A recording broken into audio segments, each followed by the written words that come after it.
here to Jordan. After the Athletic, emotions of this one getting away, and then is this the last one that may get away? I don't know. I really don't have much for emotion right now. Just numb about it. Just in shock. That's about it. Your daughters were, crying to really after the race. What was the message to them? Something you can't control. Just certainly unfortunate circumstances, but it's just probably one of those life lessons years down the road. We'll go to Bob, then Zach, Jeff, and Jeff.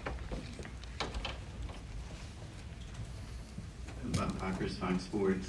The NBC pre-race thing seemed to have got you emotional before the race. Were you still emotional during the race, or No. did you get back in focus? Yeah, I got back. As soon as I got in the car, I locked in for sure. And you had said that your dad, you hope they could see this one. Just what's going to be, what are you going to tell them? Did the best I could. There's just everything I really prepared for, happened today, and I felt like we responded, and even losing track position at one point and just battling back, and did really well on restarts. I've been good on restarts, for bulk of the year, and just the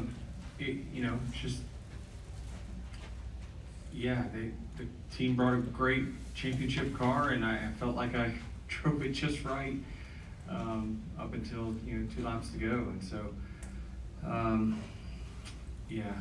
this is the part that stinks. Go here to Zach. Zach Sterngill at NASCAR.com, Denny. Obviously, each of these moments are different. How is this time different? Well, it's just we're 40 seconds from a championship. I don't know. It's just unfortunate. The only difference before is the cautions came maybe a little sooner than that. But I don't know. It's just, you work so hard, and you do. It's just this sport can drive you absolutely crazy, because it's just sometimes speed, talent, all that stuff just does not matter. I saw you also wrapped your arms around pit crew on pit road after getting out of the race car. What do you take away from how strong of an effort this was from top to bottom on this 11 team, regardless of the result? Yeah, they did a great job, and we had one hiccup, but that was it wasn't their fault. That we got fortunate there with the left rear tire that was flat under caution, and they just they executed a great day. I really wish I could have got it for them, and the championship, it wouldn't have changed anything I felt, truly about myself. It's just, I wanted it so bad for everyone else. Just all of my supporters and all my friends and family and whatnot that, they want it so bad, but it's just not going to happen. Jeff?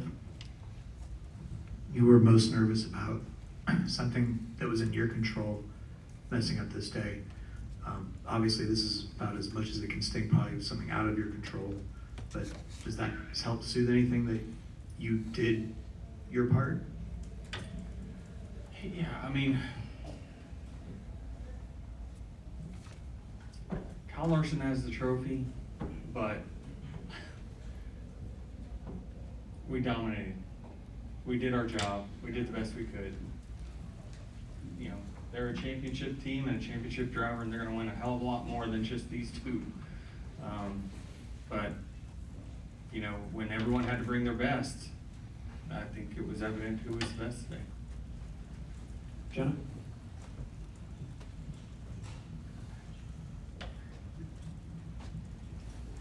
Jennifer, AP. Denny, you said on TV you were praying no caution. When the caution did come out, did you think it's over? No, I didn't think it was over. I thought, well, all right, well, let me see where the other guys are at. Surely they can't. Surely they can't jump too far in front of me, and I just didn't think there'd be that many cars that took 2 tires. But yeah, we can't. It's really hard to predict, you know, how many cars are going to do what and things like that. But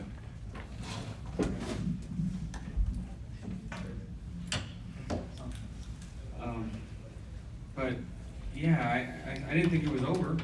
But when I lined up, yeah, row 5, I thought it'll be difficult for sure. Go to Wolfgang. Over here, Danny.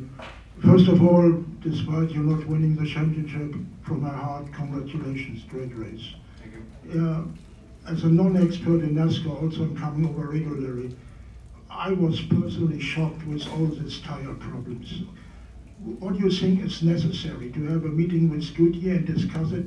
I think fortunately we can be happy that there were no more serious consequences with injured drivers. Well, I think they did a great job all season long, and I don't really, it's not their fault that we're running the tires flat. So, you know, I really applaud them and the tires that they continue to bring to the racetrack and keep pushing the limits on, you know, softer to try to put it back in the driver's hands. It's the teams, you know, they're the ones that, you know, come here and we test and there's wheel force tests, and they keep testing the limits of really how low you can go, and it would be difficult for anyone to build a tire that can withstand what we're doing to it with this car. So they're in a really tough spot, and certainly, you know, I think, you know, if anything, they deserve credit. What's that? It's not the design of the tire. No, it's not the design of the tire. No, it's just, yeah, we're just running our tires super low because that's where they perform the best. And everyone's testing the limits, and you know, a lot of people found it. Thank you. Yeah. Obviously, we're joined now also by Byron and Chase Briscoe. We'll take one more for Denny and let him go, and we'll take it that Steve. Steven Stone, Freshers.com. Denny, obviously we don't know what platform we'll have next year, but with, you know, how close, you know, these races are, how close the points are, and how big the stakes are, would it be beneficial to maybe have the final race end at the scheduled distance? I mean, I don't know. I just, golly, in this moment, I never want to race a car ever again. I mean, my fun meter's pegged. And just where you go from here, just the next hour, the next day, the next week? Yeah, just, you know, I don't know. There's not much, you know, the last couple times I've been doing this, I just either wasn't fast enough or, you know, circumstances. There were some untimely yellows in the last time I did this, but yeah, I'm not really sure. You just take solace in like everything that we did preparing was right, and where we guessed was right, and just didn't work out, which is crazy. Well, thank you, Dan. We'll let you go. Appreciate you answering all the questions in this moment. If you have any questions for either William or Chase, please raise your hand. We'll continue on. We'll start up here to Zach.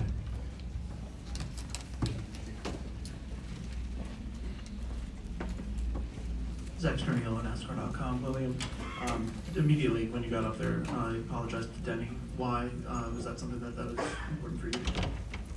I don't know, it just doesn't seem right, you know? Yeah, I mean, I think just kind of seeing him, you know, he had beat us, right? And we were running second and 4 laps to go and go into the wall and cause caution, so it sucks, right? I don't want to be that guy, even if I'm in the championship 4, it doesn't really matter. I just don't want to change the outcome, so it sucks. What ultimately happened there in turn 3 that put you on the wall? Yeah, I felt something a little funny on that lap. Was trying to figure out if it was a tire, you know, and I guess we were coming in 3 laps to go, and so I was trying to figure out left rear, right rear, and about the time I hit the brakes into 3, it just laid down on the right side of the car and went straight. So, yeah, I was hoping it'd be a left rear so I could kind of get back, but. Anyone else for William or Chase? Kelly and Bob. Kelly Crandall Racer.com. Chase, is this a race of what could have been, and like it felt like you guys really never even had a chance, I guess, with everything that went on? I mean, yeah, a little bit. I mean, I definitely felt like I was more than capable. You know, just to go from the back to the front that many times. You know, I would have loved to have just been able to race straight up. You know, I got back to second and, you know, was able to run William down there and thought I was really, really good. And I blew like the second or third tire. So yeah, definitely it's a race of, you know, what could have been. But yeah, I don't know. I feel like hopefully at least people felt like we were here and in contention. You know, we weren't average running position wise up there a whole lot, but certainly I felt like, I don't know, I felt like we had one of the strongest cars for sure. And if we could have just, you know, started up front, or not even started up front, just not had issue after issue, you know, we would have been in the mix. I thought we did everything, you know, right as far as pit stops and obviously car speed and balance. It just, you know, the tires just didn't go our way. Bob Hawkers, Fox Sports. William, where was Denny so better than you, especially that last stage? Yeah, he was just faster. I thought he was like trying to get leverage on him. I felt like he always had leverage on me in restart scenarios, whether it was I was on the inside or, you know, like we were both kind of racing, you know, in different situations. Like I was on the bottom, the one restart, and he was outside of me. I couldn't get the throttle down, and he could kind of pinch me off. So I just felt like he was quicker on the short run, and then he would kind of get those 10 to 15 car lengths, and I would come back a little bit on the long run, but it was too much to kind of overcome. And was there any point in that last stage where you were thinking maybe you should just back off and hope that he's the one with the tire issue? No, I don't think they work that way. I mean, it's hard to figure out why they did what they did. I don't know. I feel like I had runs that I was faster, you know, on the short run and beat up the tires more, and then that last run felt pretty normal. It was just we were all running as hard as we could, so maybe that's why. Dustin and then Greg. Dustin, let me know, JC. For you, Chase, what is the mindset when you have to keep resetting multiple times throughout the race coming from the rear? I mean, just stay in it. I mean, my whole career's kind of just been never give up. You never know what can happen. So I feel like I race with that, and I've had it multiple times throughout my career. You know, where you cannot give up in these races. You know, I go back to, I want to say 2020 Homestead, I was 7 laps down and came back to run like third. This year at Vegas, we were 4 laps down and came back to you know, be on the lead lap, and you just never know what can happen. I mean, one caution can change everything, or, you know, our car was obviously good enough. I could just go from the back right back to the front. And yeah, I knew my car was good, so I was just trying to stay in it. You never know, you know, late cautions can happen, or pit strategy, or whatever. So yeah, I think just my whole career has been don't give up, and you know, I feel like I race with that. Correct.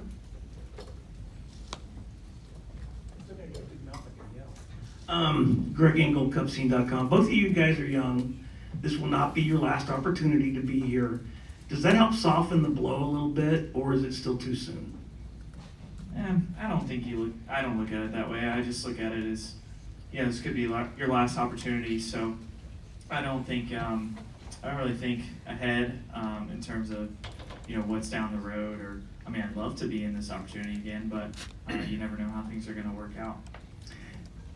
Yeah, I mean, I would say the same. I mean, you know, this is my first year at JGR, right? And hopefully we continue to, you know, be one of the elite teams, but it can change at any point, and you don't know. This could be your last one. Hopefully, you know, I can be in a lot more championship situations, but yeah, you're just never guaranteed anything in this sport, and especially from a speed standpoint and everything else. I mean, SHR, right? My rookie year, the year before, they won like 17 cup races, and then the downfall happened. You just never know when that light switch can be, and yeah, I think you're never guaranteed being here again. So yeah, it stings a little bit.